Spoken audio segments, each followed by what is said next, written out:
A special arrangement today incorporating our choir and several guest speakers. We are honored to hear the reading of the Gettysburg Address in a special arrangement with our choir. Our guest speakers today are Dick Girding, United States Army from 1965 to 1995. He served in Vietnam, Somalia, Kuwait, and Afghanistan. He is joined today with his grandchildren, Austin and Maryn. We also have Dave Stuckey, who served in the United States Air Force from 1994 to 1998. He is speaking with his son, Alec. Harry House served his country in the United States Marine Corps from 1969 to 1971. He fought in Vietnam. Mr. House will be speaking with his granddaughter, Michelle Garcia.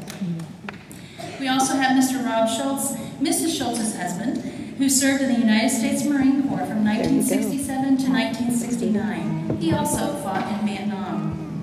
The Gettysburg Address is a speech by Abraham Lincoln and one of the most quoted speeches in United States history. It was delivered at the dedication of the Soldiers' National Cemetery in Gettysburg, Pennsylvania on the afternoon of Thursday, November 19, 1863, during the American Civil War. Please listen and enjoy as our guests and our choir perform the multi-generational performance of the Battle Hymn for Gettysburg.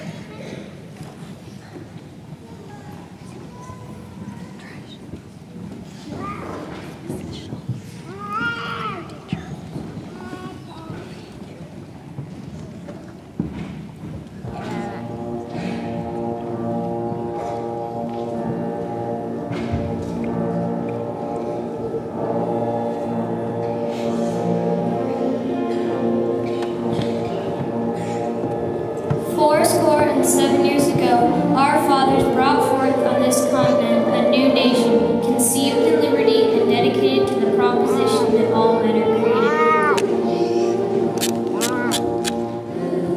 Now we are engaged in a great civil war, testing whether that nation, or any nation, so conceived and so dedicated, can long endure. We are met on a great battlefield of that war.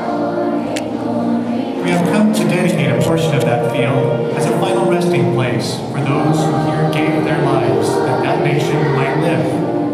It is altogether fitting and proper that we should do this. But in a larger sense, we cannot dedicate, we cannot consecrate, we cannot hallow this ground. The brave men, living and the dead, who struggle to have consecrated it far above our poor power to add or detract.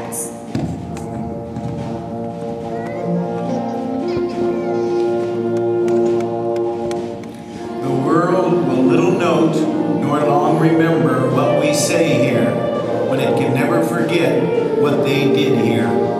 It is for us, the living rather, to be dedicated here to the unfinished work, which they who fought here have thus far so nobly advanced. It is rather for us to be here dedicated to the great task remaining before us. That from these honored dead we take increased devotion to that cause for which they gave the last full measure of devotion. That we here highly resolve that these dead shall not have died in vain. That this nation